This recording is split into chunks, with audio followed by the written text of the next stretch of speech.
ஆர்எஸ்புரம் உழவர் சந்தையின் சார்பாக உங்களை அனைவரும் வரவேற்று மக்கள் வணக்கம் தெரிவிச்சுக்கிறேன்.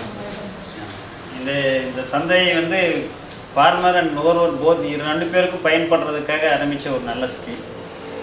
அதாவது பொதுவான உற்பத்தி பண்ணுற பொருள் வந்து கன்சியூமருக்குள்ளே போய் சேர்றதுக்குள்ளே ஏற்கனவே 35% அதிகமான விலை கூடுதலாக இருக்குது. கன்சியூமர் உற்பத்தி பண்ணுற இடத்துல இந்த ஃபார்மர்ஸுக்கு விற்கிற விலைக்கும் கன்சியூமர் வாங்குகிற விலைக்கு இடையில 35% டிஃப்ரெண்ட் இருக்கிறத ஒரு ஆய்வில் புதுப்படியான ஆய்வில் தெரிஞ்சிருக்கிறதுனால அந்த 35% ஏன் இடைத்தரகர்களுக்கு கொடுக்கணும், அந்த இடைத்தரகர்கள் இல்லாமல் இந்த உற்பத்தி பண்ணுறவர் நேரடியாக வந்து நுகர்வோருக்கு விற்கிற மாதிரி ஒரு ஸ்கீம் கொண்டு வரணுங்கிறத இந்த திட்டமே ஆரம்பிச்சேன். He is the assistant agriculture officer who's here in Oliver Sandai. Actually, he's telling like this scheme has been started in order to reduce the gap between the producers and the consumers. He's telling like, and it is mainly to benefit the farmers, because once the products have been produced in the agriculture field and the farmer takes it from there, and the middlemen or the intermediators, like they come, they get the product from there and they deliver it to the consumers and the customers. Meanwhile, the product, the price is hiking 35%. So in order to reduce that cost, like they've started up this kind of a scheme where the farmers themselves will come over here and they will put up their stalls here and they will start their business over here. உழவர் சந்தையை பொறுத்தவரை நிர்வாகத்தில் அட்மினிஸ்ட்ரேஷனில் ஒரு AO இருப்பாருங்க. நாங்கள் 3 ஏஓஸ். என் பேர் சுரேஷ். இங்கே mister அண்ணாமலைன்ட்டு AO இன்னைக்கு லீவ் இருக்காரு. இப்போ இன்றைக்கி வந்து வீக்லி ஆஃப் ஒரு ஆளுக்கு வாரத்தில் 2 நாள் வீக்லி ஆஃப் வரதுனால நாங்கள் 2 பேர் தான் இன்றைக்கி டியூட்டியில் இருக்கோம். நானும் மிஸ்டர் பாரதி பூங்குன்றன்ட்டு ஒருத்தர் ரேட் போட்டுட்ருக்காரு. நாங்கள் இங்கே இருக்கிறோம். அப்புறம் வந்து இந்த திட்டத்தினால இப்போ என்ன பண்ணுறோன்னா அந்த 35% இதை பெனிஃபிட்ஸை வந்து 20%க்கு ஃபார்மர்ஸுக்கும் 15% கன்சியூமருக்கு கிடைக்கிற மாதிரி இந்த ரேட் ஃபிக்ஸ் பண்ணுங்கிறது தான் எங்களோட. Actually, the 35% of the benefit has been shared between the farmers and the consumers. Actually, 20% has been given to the farmers and 15% has been given to the consumers. And he's telling like there is one AO over here, the agriculture officer, and there are 3 assistant AOs, and they have 2 days of weekly off, and 2 of them are over here. அப்புறம் தோட்டக்கலைத்துறையில் இங்கே வந்து விவசாயிகள் தான் இங்கே வந்து விற்பனை பண்ண முடியும். தோட்டக்கலைத்துறையில் வந்து அவங்க ஆய்வு பண்ணி அவங்க தோட்டத்தில் அவங்க வந்து ஒரு ஐடென்டி கார்டு கொடுத்துருவாங்க. அந்த ஐடென்டி கார்டு கொண்டு வரவங்களுக்கு தான் நாங்கள் வந்து இங்கே அலோட் பண்ணுறோம். அதனால் வந்து வேறு ஆளுங்க வந்து உள்ளார அலோட் என்ட்ரி பண்ணுறது இல்லைங்க. ஃபார்மர்ஸ் வந்து தோட்டக்கலைத்துறையில் அவங்க தோட்டத்தை ஆய்வு செஞ்சு இந்த காய்கறிகள் பயிரிட்டுருக்கான்னு சொல்லி அதை வந்து ஃபோட்டோ ஒட்டி கொடுத்துருப்பாங்க. அவங்க குடும்ப நபர் வரலாம், உறுப்பினர் வரலாம், அந்த ஃபேமிலியோட குடும்ப நபரும் வரலாம். அவங்க தான் வந்தாலும் இங்கே ஐடென்டி அது முக்கியமானது ஒன்று. அதனால் ஃபார்மர்ஸ் மட்டும் தான் இங்கே வந்து வைக்கிறாங்க. It is not that easy to start up a store over here. It is because they wanted the authority, the card from the agriculture department, which is stating their cultivation. Stating the reality of the cultivation land and what kind of crops they are growing and how these how much crops they are producing, and based on that they give the card, and with that card they can come and start up a store start up their own stalls here. And it is not necessary that the farmers themselves will have to come and start it up. They can even send their family members over here to start up a store. காலையில் farmers காய்கறி கொண்டு வந்தோடனே என்னென்ன காய்கறி என்னென்ன அளவுன்னு நாங்கள் இங்கே என்ட்ரி பண்ணி குழுக்கள் முறையில் கடை ஒதுக்கீடு. இந்த கடை வந்து யாருக்கும் சொந்தமானது கிடையாது. ஒவ்வொருத்தர் வரும்போது குழுக்கள் முறையில் கடை எடுத்துகிட்டு அங்கே எந்த கடை உழுகுதோ அந்த கடையில் போய் உட்காந்து விற்றுருவோம். அதனால் குழுக்கள் முறையில் கடை ஒதுக்கீடு செய்கிறோம். ஐடென்டி கார்டில் என்னென்ன பொருள் எவ்வளோ கொண்டு வந்தாலும் நீங்கள் என்ட்ரி பண்ணி அந்த கடையை கொண்டு போய் விற்கிறாங்க. அப்போ இங்கே நிறைய பேர் வராங்க இல்லைங்களா, அவங்க வந்து அவங்களுக்கு குழுக்கள் முறையில் கிடைக்கலன்னா அவங்க திரும்பி போயிடுவாங்களா? இல்லை அப்படி இல்லை. நீங்கள் எத்தனை பேர் வந்தாலும் கடைகள் வந்து இப்போ எங்களுக்கு இங்கே வந்து 124 கடைகள் இருக்குது. பசுமை குடில் கடையில் வந்து ஒரு 28 கடைகள் அளவு. குறிப்பிட்ட இந்த மேடைங்கிற இடத்துல ஒரு 10 கடை இருக்குங்க. அடிஷ்னலாக வர்றவங்க தார்பாய் போட்டு நிலத்தில் உட்காந்துருவாங்க. ஃபுல்லாக அந்த பக்கம் உட்காந்துருக்காங்க, அந்த நேரத்தில் உட்காருவாங்க. இங்கே எலிஜிபிலிட்டி 300-400 பேர் கூட அந்த அளவுக்கு கூட உட்காரல. எங்களுக்கு அந்த அளவுக்கு 184 இது மெக்கானிக்கல் ஸ்கேலும் எலக்ட்ரானிக் ஸ்கேல் ஒரு 104 இருக்குங்க. அந்த அளவுக்கு நாங்கள் இங்கே அலோட் பண்ணுவோம். ஆனால் இது வரைக்கும் யாரும் வந்தவங்க அனுப்பிச்சது இருந்தாலும் கூட என்ன பண்ணிடுவாங்க, 2 பேர் சேர்ந்து ஒரு தராசில் ஷேர் பண்ணி கூட அங்கே விற்றுட்டு போயிடுவாங்க. இப்போ வந்து அவ்வளோ வர்றது இல்லைங்க. இப்போ வந்து எங்களுக்கு மேக்ஸிமம் வந்து இயர்லி ஆவரேஜ் 220 தான் வந்துட்டு ஜாஸ்தி 220 இயர்லி ஆவரேஜ் இது வரைக்கும் வந்துட்டு. இப்போ மழை கம்மியானதுனால ஆளு கொஞ்சம் கம்மியாக இருக்காங்க. முதல்ல மழை அடிச்சு அந்த சீசன்லலாம் கொஞ்சம் farmers நிறைய. The working principle of this is that the farmers come early in the morning. There is a lot system over here based on which they'll be allotted the stalls. Like it is not that they'll be sending back the farmers even if they come. Even if there is excess farmers, like they can even share with the other farmers over here, and they can put up these stalls. And also like we have so many stalls over here. Around 124 stalls a year they can put up, and also they can even put it on the floor and they can sell. And they also give the weighing pans. And these people, they are completely operating on non-profit basis. They don't consider profit and they don't get money from the farmers. It is completely to benefit the farmers. அப்புறம் இங்கே வர்ற ஃபார்மர்ஸுக்கு எந்த விதமான கட்டணமும் கிடையாது. கடை free, vehicle இதில் payment இதுவும் ஃப்ரீயாக கொடுத்துருவோம். அதே மாதிரி பஸ்ஸில் அவங்க கொண்டாடுற ப்ராடக்ட்டுக்கு கூட இந்த அக்ரிகல்ச்சர் ப்ராடக்ட்டுக்கு இது இல்லைங்க, சார்ஜஸ் இல்லைங்க, ஃப்ரீயாக கொண்டு வந்துருவோம். இங்கே ஒரு 8 பஸ் வருதுங்க. 8 பஸ்ஸில் அவங்க கிராமத்துலேருந்து பொருளை ஃப்ரீயாக கொண்டு வந்து இங்கே இறக்கிடுவாங்க. இந்த எலக்ட்ரிசிட்டியில் எந்த வித ஒரு கட்டணமும் அவங்ககிட்ட எங்கள் ஃபார்மர்ஸ் கிட்ட வசூல் பண்ணுறோம். The farmers can completely operate on free basis. Like even the transportation charge is being taken by them. They have totally 8 buses which goes to the different villages over here, and they bring the farmers along with their goods over here. And also the electricity is completely free. They also provide a weighing machine which is free of cost. The complete profit what they earn is for themselves only. They do not share it with anyone. There is no intermediaries or middlemen over here to ask for their money. அப்புறம் early morning 4 o'clockலேருந்து இங்கே சந்தை திறந்து இருக்குங்க. Farmers வர நாங்கள் entry பண்ணி கொடுத்துருவோம். இங்கே விற்பனை நேரம் வந்து 6 to 11. 6 to 11 இங்கே 6 to 11, 11 இங்கே இது. நாங்கள் வந்து அந்த 5 மணிலேருந்து எல்லாருக்கும் ரேட் போட்டு ஆரம்பித்தாந்தான் எங்களுக்கு 6 மணிக்கு முடியும். அதனால் நாங்கள் 5 மணிக்கு போட அவங்க இது இப்போ 6 மணிலேருந்து விற்பனை ஆரம்பிச்சிடுவாங்க. எல்லாருக்கும் ரேட் போட்டு இண்டிவிஜுவலாக ஒவ்வொருத்தருக்கும் குவாலிட்டி வைஸாக பார்த்து நாங்கள் ரேட் எழுதியிருப்போம். மெயின் போர்ட்லேயும் இருக்குதுங்க. இங்கே ஒரு மெயின் போர்டில் இருக்குது, அங்கேயே ப்ரைஸ் இருக்குது. இப்போ அடிஷ்னலாக இப்போ நம்ம தமிழ்நாட்டில் இந்த உழவர் சந்தையில் மட்டும் இந்த ஃபோக்கஸ் பண்ணுற எல்சிடி டிவியில் ஃபோக்கஸ் பண்ணுறது தமிழ்நாட்டில் முதல் முறையாக நாங்கள் அதை அறிமுகப்படுத்தியிருக்கோம். நீங்கள் இப்போ அவர் வந்து நாங்கள் ஆன் பண்ணணும். ஆன் பண்ணால் நாங்கள் இது ஒர்க் ஆகிட்டு இருக்கோம். காலையில் ஓடிட்டு அதில் வந்து நம்ம இது என்னென்ன ப்ராடக்ட்டுக்கான maximum price and minimum price அங்கே இருக்குது. ஏன்னா நாங்கள் ஒருத்தர் எழுதுறதுக்கு முன்னாடி ஒருத்தர் அவசரமாக வேணும்னா அங்கே பார்த்துக்கலாம்.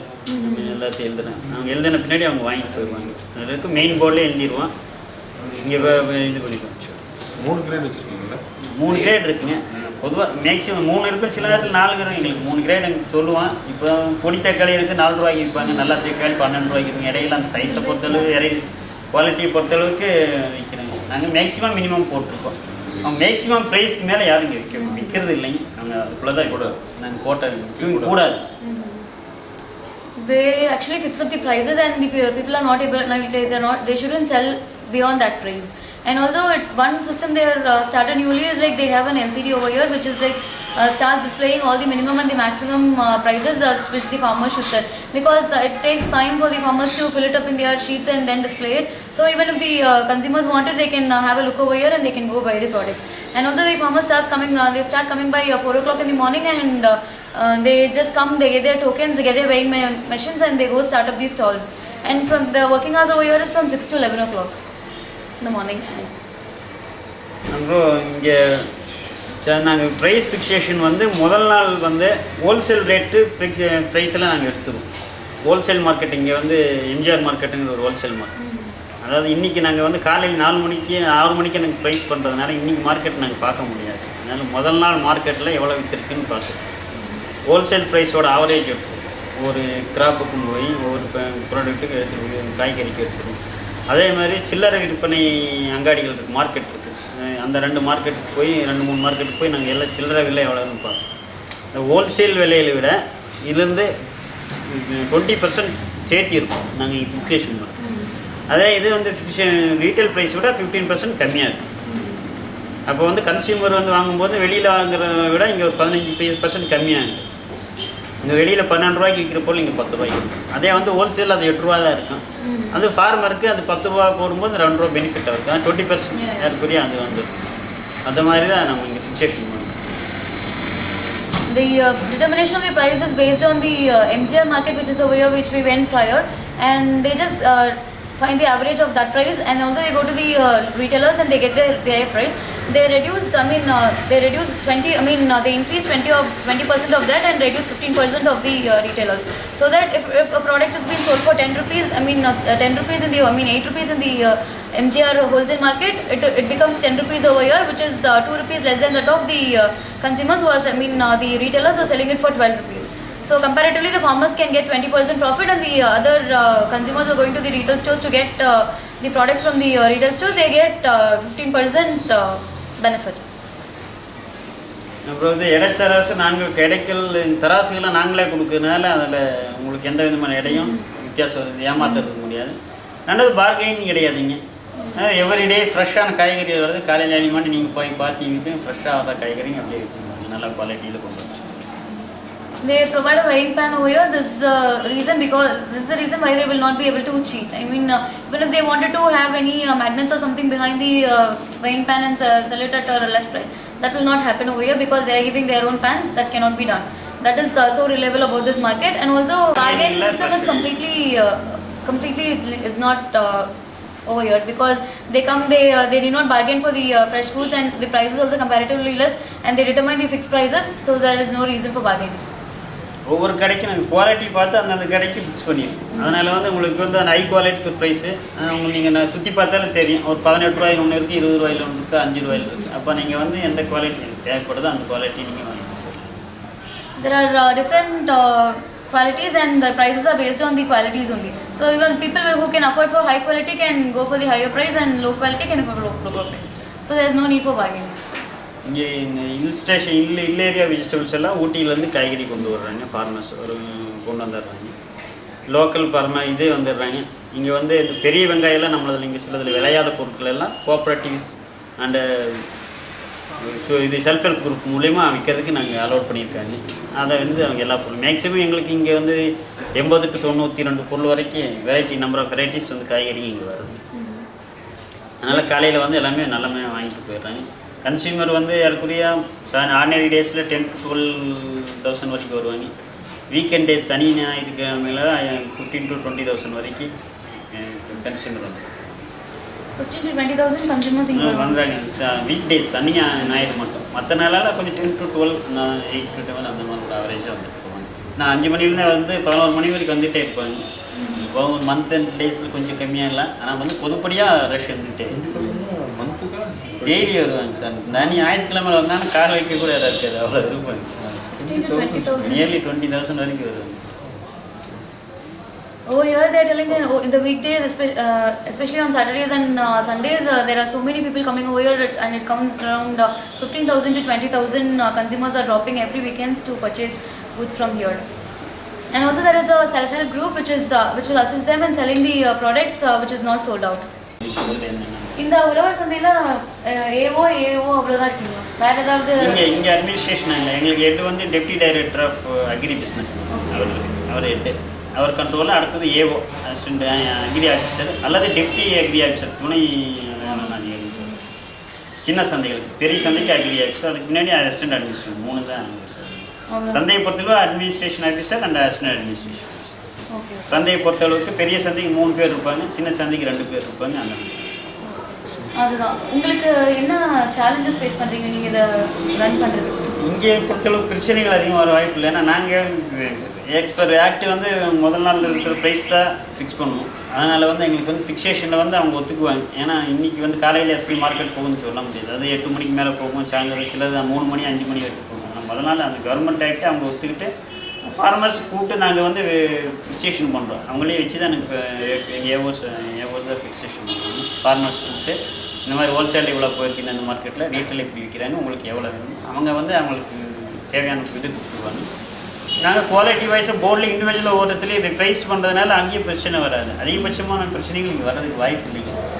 நல்ல முறையில் போய் He's saying like there are not much challenges in running this because everything is based on the laws over here. Like the farmers are agreeing with the act, and even the administrative officer is cooperating with the farmers, and they both sit together and fix up the price. So they feel that there is no difficulties in running this. Farmers வந்து எத்தனை ஒத்துக்க மாட்டாங்க rate. இங்கே வைக்கிற ரேட்டுக்கும் இல்லை நாங்கள் வைக்கிறது சில வருவாங்க கம்மியாக இருக்குதுன்னு சொல்லுவாங்க. நாங்கள் அதுக்கு நாங்கள் கேட்டுருவோம், இந்தந்த விஷயம் இந்தந்த இதில் இவ்வளோ தான் போயிருக்கேன், அதுக்கு மேலே நாங்கள் வந்து வெளி மார்க்கெட்லேருந்து எங்களுக்கு எந்த ஒரு ப்ரைஸ் கூட போகக்கூடாது இல்லைங்களா. அதனால் வந்து இவ்வளோ தான் வெளி மார்க்கெட்லலாம் விற்கிறாங்க. நாங்கள் அதில் வந்து அவங்கள சொல்லி தான், அவங்க ஒரு குரூப் இருக்காங்க, அவங்கள வச்சு தான் நாங்கள் ப்ரைஸ் ஃபிக்ஸேஷன் முதல் காலையில் வரும்போதே நாங்கள் ஃபிக்ஸேஷன் அவங்களை கூப்பிட்டு இவ்வளோ போயிருக்கீங்க, இந்த காய் இவ்வளோ ஃபிக்ஸேஷன் பண்ணலான்னு. சில நேரத்தில் அவங்கள கம்மியாக பண்ண சொல்லுவாங்க. எங்களுக்கு 20% கொடுத்தா கூட வேணாங்க, விற்காது, எங்களுக்கு வந்து ஒரு கம்மியாக போடுங்க. எங்களுக்கு அந்த விதிமுறைக்கு மீறி அதிகமாக போட மாட்டோம். நாங்கள் அதை அவங்கள வச்சு நாங்களே முடிவு பண்ணி, இப்போ 24 ரூபா ஹோல்சேல் ரேட்டில் போட்டிருந்தா எங்களுக்கு 29 ரூபாய் வரைக்கும் நாங்கள் கொடுக்கலாம் ப்ரைஸ். நாங்கள் 28 ரூபா போதுங்க, 27 ரூபா போதுங்கன்னா நாங்கள் 27 ரூபா வெளியேந்து வரவங்க பார்க்குறதுக்கும் சீப்பாக தெரியும். அவங்களுக்கு சேல்ஸ் ஆகணும், ஆளுங்க கூட வரணுங்கிறதுக்காக அவங்கள ஒத்துழைப்போடு தான் நாங்கள் இது போத். அதனால தான் கூட்டம் அதிகமாக வருது. வெளியிலேருந்து காலையில் வந்து நேரத்தில் வந்து வாங்கி.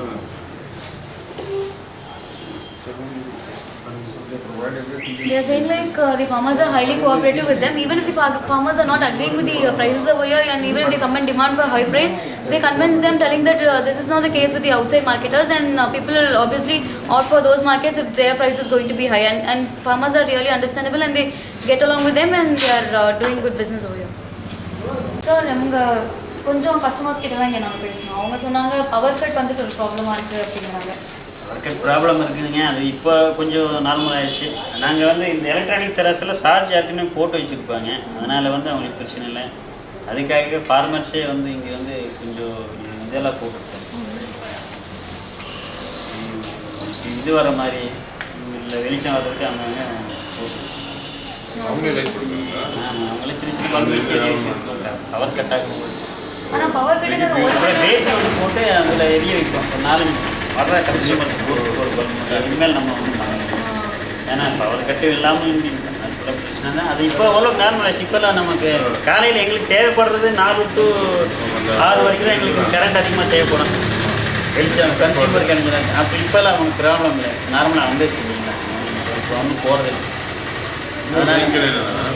உழவர் சந்தைக்கும் சாதா மார்க்கெட்டுக்கு சாதா மார்க்கெட்டு வந்துங்க அவங்க எவ்வளோ விற்கிறாங்களோ அவ்வளோதான். இப்போ ஃபிக்ஸேஷன் வந்து யாரும் பண்ணுறதில்லை. இதுமாதிரி அவனுக்கு சும்மா காலை நேரத்தில் டிமாண்ட் இருக்கும்போது எனக்கு 10 ரூபாய் வாங்கின காய்கறி 20 ரூபாய்க்கு விற்பாங்க.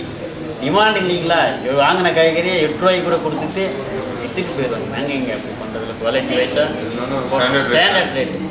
காலையில் வந்து 11 மணி வரைக்கும், அப்புறம் கடைசியில் அவங்க எடுத்து போக அவங்களுக்கு ஃபார்மர்ஸும் ஒரு கம்மி பண்ணியும் கொடுத்துருவாங்க. மேக்ஸிமம் மினிமம் ரேட்டுக்குள்ளே அவங்க விற்றுட்டு போயிடுவாங்க. ஃபிக்ஸேஷன் பண்ணுறது இல்லைங்களா. 12 ரூபா பண்ணியிருப்போம், கடைசி நேரத்தில் கொஞ்சம் மிச்சம் தான் 10 ரூபாய்க்கு கொடுத்துருவோம். எங்களோட ரூல் வந்து நாங்கள் ஃபிக்ஸேஷன் பண்ணதில் கூட விற்கக்கூடாது. ஒரு சில குவாலிட்டி பற்றி. The difference between this Ulava Sandai and the other market is that they follow a standard price. The price is very standard over here, but this is not the case with the market people, where the market people they will increase the price based on the demand, and they will reduce it based on the demand only. If the demand is high, they go with a higher price, and if it is less, they sell it for lesser price. But that is not the case over here. They will fix up the minimum and the maximum price, and they will have to sell it only within that, so that even they will be benefited. So they ensure that the market is, this market and the Ulava Sandai is not getting coincided, and Ulava Sandai is always serving the customers good. இப்போ இங்கே member ஆகணும்னா அதுக்கு என்ன விதிமுறை? Member தான் சொல்கிறீங்க. எங்களுக்கு வந்து இங்கே 4 பிளாக்லேருந்து இந்த உழவர் சந்தைக்கு அலோட் பண்ணுறேன். சர்க்கார் சாமக்குளம் ஒரு வட்டாரமாக இருக்குங்க. சர்க்கார் சாமக்குளம் வட்டாரம், பெரியநாய்க்குப்பாளைய வட்டாரம், தொண்டாமுத்தூர் வட்டாரம், மதுக்கரை, இந்த 4 பிளாக்கில் இருக்கிற விவசாயிங்க வந்து இங்கே வந்து விற்பனை செய்யலுக்கு இல்லை. அது தோட்டக்கலைத்துறையில் அவங்க விண்ணப்பிச்சு நாங்கள் இந்த மாதிரி பொருளெல்லாம் உற்பத்தி பண்ணுறாங்க, நாங்கள் விற்பனை பண்ணுறதுக்கு அனுமதி கொடுங்கன்னு. ஆனால் தோட்டக்கலைத்துறையில் எங்களுக்கு பரிந்துரை பண்ணுவாங்க, எங்களுக்கு அடையாள அட்டை கொடுக்கல அப்படின்னு. சிட்டாடங்கள் வாங்கி அவங்க கொடுத்து வணிகக்காரர் வந்து அதை ஆய்வு பண்ணி, அப்புறம் எங்கள் தோட்டக்கலைத்துறையில் போய் அங்கே ஆய்வு பண்ணுவாங்க. ஆய்வு பண்ணி இவர் ஃபார்மர் இந்த ப்ராடக்ட் வந்து உற்பத்தி பண்ணுறாரு, அவர் விற்பனை பண்ணுவாங்க.